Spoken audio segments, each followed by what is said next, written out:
और कश्मीर पर कुछ ही देर में गृहमंत्री अमित शाह बड़ी बैठक लेने वाले हैं। इस मीटिंग से पहले गृहमंत्री ने एलजी मनोज सिन्हा और केंद्रीय मंत्री जितेंद्र सिंह से मुलाकात की है। दोपहर 3 बजे गृहमंत्री की हाई लेवल मीटिंग शुरू होगी। आर्मी चीफ और एनएसए समेत कई टॉप ऑफिसर इसमें मौजूद होने वाले हैं। गृह सचिव अजय भल्ला भी बैठक में शामिल होंगे। डीजीपी दिलबाग सिंह, सीआरपीएफ और एसएसबी प्रमुख भी इसमें शामिल होंगे। और अगली अहम खबर देखिए, गृहमंत्री और गवर्नर की मीटिंग से जुड़ी ये बड़ी खबर है। कश्मीर में जवानों की तैनाती बढ़ाने पर हो सकती है चर्चा। इंटेलिजेंस सपोर्ट और नए एक्शन प्लान पर बात होगी। सिक्योरिटी फोर्सेस को नई गाइडलाइन भी दी जा सकती हैं। तो आज 3 बजे से जब ये बैठक शुरू होगी गृहमंत्री के साथ, ये हाई लेवल मीटिंग, इसमें क्या फैसले लिए जाएंगे? पहले जितेंद्र सिंह और राज्य के उपराज्यपाल के साथ मीटिंग में क्या क्या चर्चा हुई, अब ये देखिए। गृहमंत्री की high level meeting, targeted killing पर एक्शन प्लान बनेगा। टारगेटेड किलिंग पर एक्शन प्लान बनाने की तैयारी हो रही है।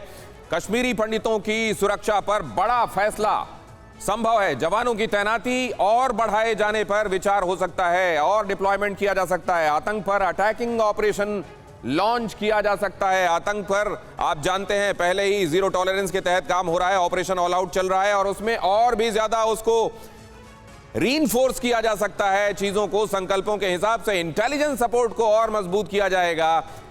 खास तौर से लोकल इंटेलिजेंस और मजबूत किया जाएगा ताकि यह पता चल सके कि वो कौन से लोग हैं जो आते हैं, इस तरह की वारदातों को अंजाम देते हैं और फिर आम लोगों में जाकर कैमोफ्लैज के जरिए खुद को बचाने की कोशिश करते हैं।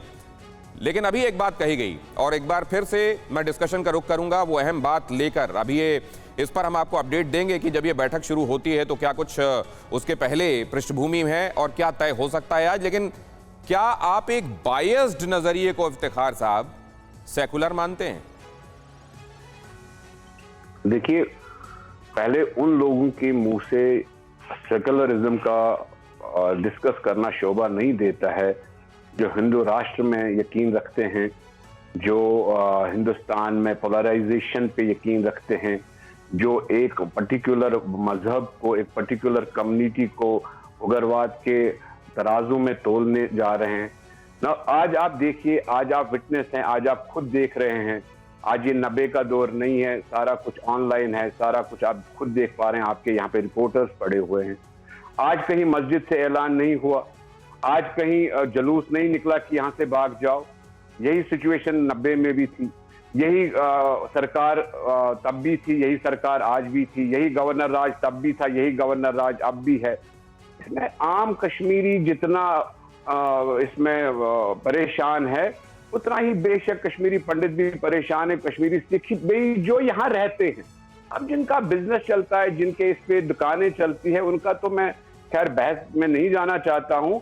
लेकिन as long as the present scenario is concerned, इसमें पूरा आपको भी we must call spade a spade. हमने सरकार को कहना चाहिए कि वो उनकी नीति फेल हो गई। ये उनका नया कश्मीर जो आज की डेट में खून से लथपथ है, इस नए कश्मीर का उन्हें जायजा लेना चाहिए और उनको लोगों को सामने जवाब देना चाहिए कि अगर इतने कम टाइम में और comparatively to last year killings have been increase, तो सरकार इज रिस्पॉन्सिबल। उनकी नीतियां खराब है।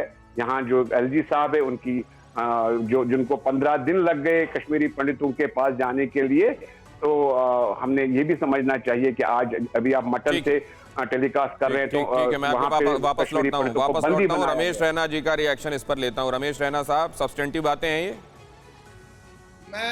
मैं इफ्तिखार साहब की तंग नजरी का मुजाहिरा जो ये कर रहे हैं, मुझे बड़ा अफसोस हो।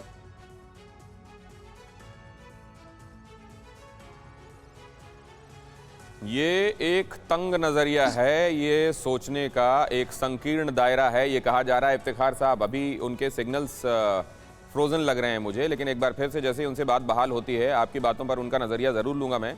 ये इस वक्त की अहम खबर है कि कश्मीरी पंडितों की सुरक्षा को लेकर वहाँ क्या किया जा रहा है और जो किया जा रहा है वो पर्याप्त है क्या, और अगर पर्याप्त है तो वहाँ से पलायन क्यों हो रहा है।